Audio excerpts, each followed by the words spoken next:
There are some things you never expect to say about your own father.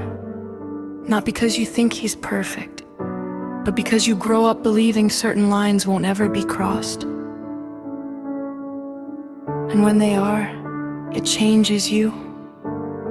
For a long time, I didn't know how to talk about what happened between my father and me. I didn't even know what to call it. All I knew was that trust was broken, something I depended on was suddenly gone. And the person who was supposed to protect me was the one who hurt me. The betrayal wasn't loud or dramatic, it didn't happen all at once. It was quiet, slow, and confusing. And maybe that made it worse. Because I kept asking myself questions like, am I overreacting? Should I just let this go? Is it wrong to feel this hurt? I'm a Christian. I grew up Protestant. I knew the language of forgiveness, but knowing the words and living them are two very different things. I could quote scripture, but I didn't know how to apply it to a wound this close.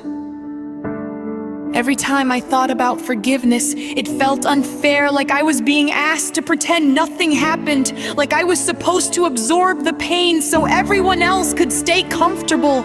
And honestly, I didn't want that. I wanted accountability, I wanted acknowledgement, I wanted my father to see what he had done and take responsibility for it. Instead, there was distance, defensiveness, silence. And that silence did something to me. It hardened me. I didn't notice it at first, but I became guarded. I pulled back emotionally, not just from him, but from others too. I still believed in God. I still prayed, but my prayers changed. They became more controlled, more cautious, less trusting. I remember one night sitting alone, feeling emotionally exhausted. And instead of trying to sound faithful, I was just honest. I said, God, I don't know how to forgive this, and I don't want to fake it. That prayer didn't come with immediate peace, but it opened the door to something deeper.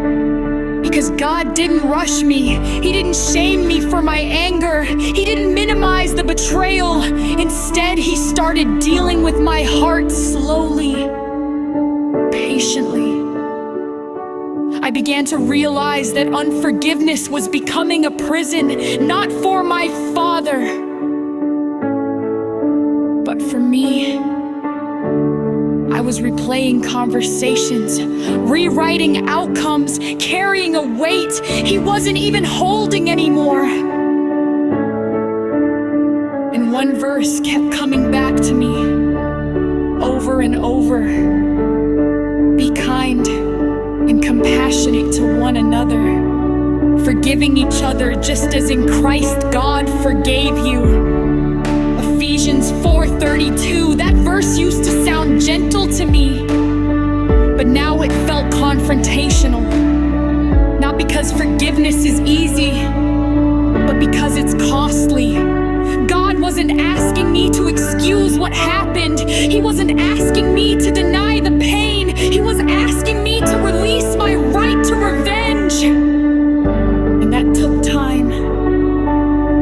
Forgiveness didn't happen in one prayer. It happened in stages. Sometimes it meant choosing not to rehearse the hurt. Sometimes it meant setting boundaries instead of cutting ties. Sometimes it meant grieving the father I wished I had instead of the one I actually did. And here's something important I learned. Forgiveness does not mean trust is instantly restored, and restoration doesn't always look like reconciliation, but God still works in the middle of that tension. As I softened, something unexpected happened.